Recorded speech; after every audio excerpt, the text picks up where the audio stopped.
chacune et chacun pour cette journée autour de la Fondation pour les ministres des Églises protestantes de France. Journée entre espace et temps, entre un anniversaire et une inauguration. Un nouvel espace en effet avec la Villa Louis ici à Montpellier. Nous débuterons donc notre journée avec l'inauguration et la découverte d'un nouvel habitat rénové qui accueillera d'ici quelques jours plusieurs collègues à la retraite.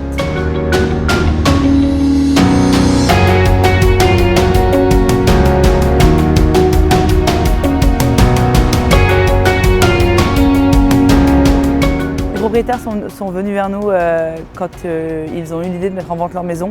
C'était une maison familiale et ils étaient très attachés à cette maison et assez attachés aux protestants qui occupaient le site mitoyen. Et assez naturellement, ils sont tournés vers la Fondation et nous étions dans l'optique de participer au projet de rénovation de l'IPT. Et du coup, le site nous a semblé tout à fait intéressant pour loger des pasteurs à la retraite. Et l'originalité de la maison, c'est que c'est un site dans un cadre privilégié. On a un jardin magnifique, la maison date des années 1850-80 et elle a des belles qualités architecturales, elle tient bien, elle est magnifique dans son écrin de verdure. Et du coup, ça nous a semblé être l'opportunité de proposer un cadre vraiment confortable pour nos pasteurs retraités.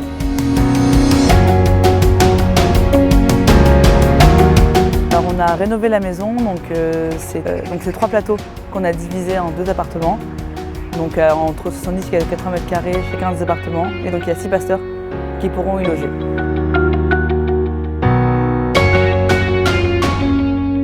Alors, la Fondation pour les ministres, elle loge de manière sociale donc, les pasteurs. Et elle leur propose, on établit un prix au mètre carré de la valeur du bien. Et donc en fonction de leurs revenus et de la surface, on adapte ce prix et on fait en sorte de leur proposer un prix qui rentre dans leur budget et qui leur permet d'avoir une vie confortable avec le reste à charge. Alors, actuellement, nous avons donc la fin de la construction d'un projet d'habitat partagé au Mazet-Saint-Voix, donc proche de Saint-Agrève. Et là-bas, 2 appartements seront réservés pour des pasteurs à la retraite. Et nous avons un autre projet à Nîmes d'un appartement que nous venons de recevoir en legs et que nous allons mettre prochainement à disposition.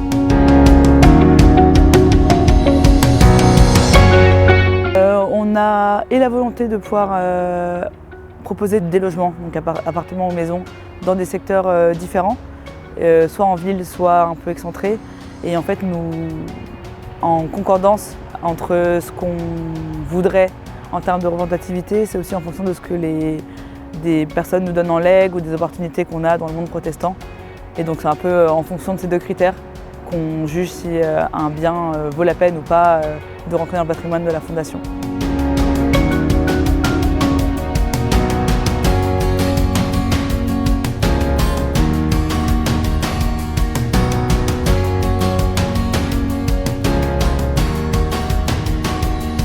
Lorsque j'ai vu l'annonce que cette villa il y aura une restauration et que j'ai vu la ville de Montpellier, j'ai tout de suite posé ma candidature parce que j'ai été pasteur pendant 8 ans dans le Gard et que c'est une région que j'affectionne particulièrement. Donc ça a été la première motivation. La seconde est que de nombreux membres de ma famille y vivent, de côté de Montpellier, Latte, etc.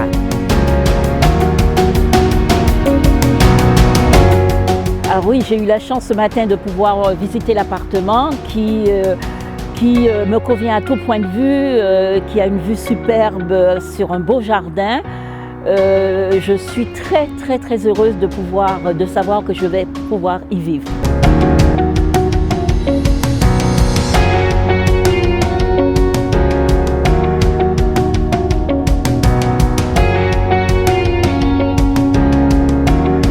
Au niveau des logements et des résidences de la Fondation, ça a souvent été grâce à un leg.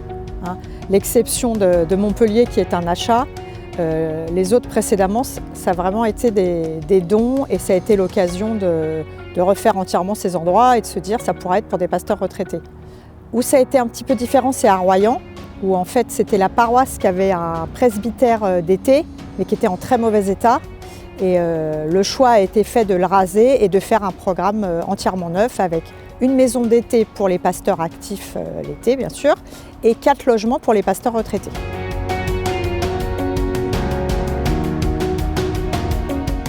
Donc aujourd'hui on était à 22 et avec le programme de Montpellier et l'habitat partagé au Mazet-Saint-Voix et la maison de gardien entièrement réhabilitée à Saint-Germain-en-Laye, on passera à 38 logements, qui fait un joli parc immobilier pour la Fondation.